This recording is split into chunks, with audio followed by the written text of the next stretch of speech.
సాధారణంగా ఇంట్లో బీరకాయని వండితే అబ్బా! బీరకాయ అని మొహం చాటేసేవారు ఉంటారు కదా!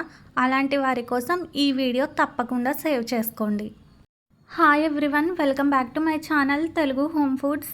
ఈ వీడియోలో చాలా టేస్టీగా బీరకాయ పచ్చడిని ఎలా చేసుకోవాలనేది చూపిస్తున్నానండి. ఇది చాలా టేస్టీగా ఉంటుంది.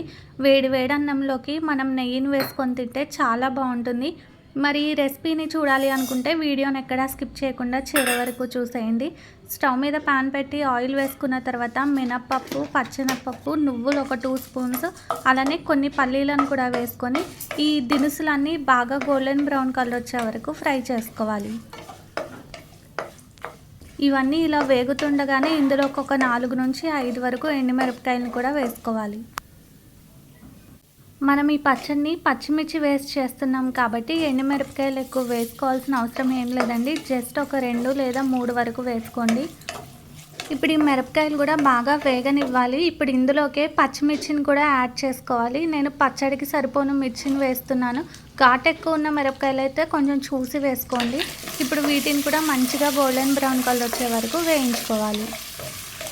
ఇప్పటివరకు ఈ బీరకాయ పచ్చడిని ఎవరైనా ట్రై చేయని వాళ్ళు ఉంటే ఈ వీడియోలో నేను చూపిస్తున్న విధంగా ఒకసారి ట్రై చేసి చూడండి. టేస్ట్ అనేది చాలా బాగుంటుంది.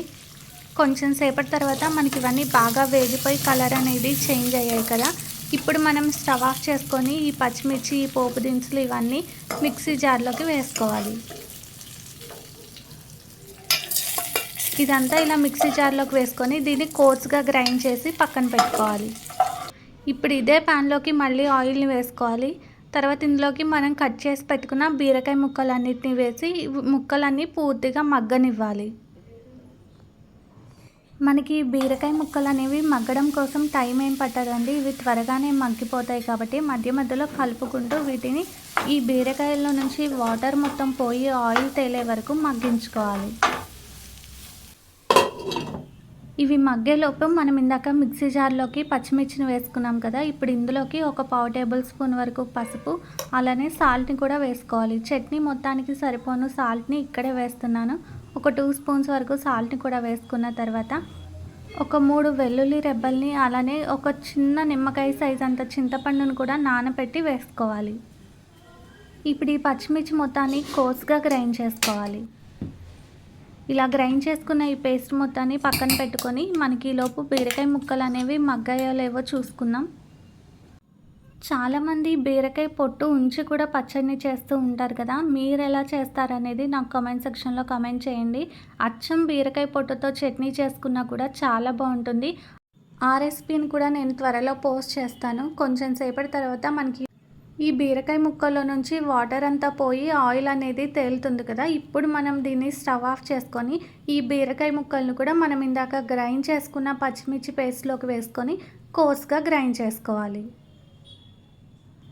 ఈ పచ్చడిని మనం రోట్లో చేసుకున్నా కూడా చాలా టేస్ట్ ఉంటుందండి. రోటి పచ్చళ్ళని ఇష్టపడే వాళ్ళు ఎవరైనా ఉంటే తప్పకుండా ఒకసారి రోట్లో ట్రై చేసి చూడండి. తర్వాత దీన్ని కోర్స్గా గ్రైండ్ చేసుకొని ఇలా గ్రైండ్ చేసుకున్న ఈ పచ్చడి మొత్తానికి పోపును పెట్టుకోవాలి. ఈ పచ్చడి మనకి రైస్లోకే కాకుండా టిఫిన్స్లో కూడా చాలా బాగుంటుంది. దోశలోకి, చపాతీలోకి చాలా టేస్టీగా ఉంటుంది. పోపు కోసం తాలింపు గింజలు, ఎండుమిరపకాయలు, వెల్లుల్లి రెబ్బలు, కరివేపాకు వేసి మొత్తాన్ని బాగా వేగనివ్వాలి.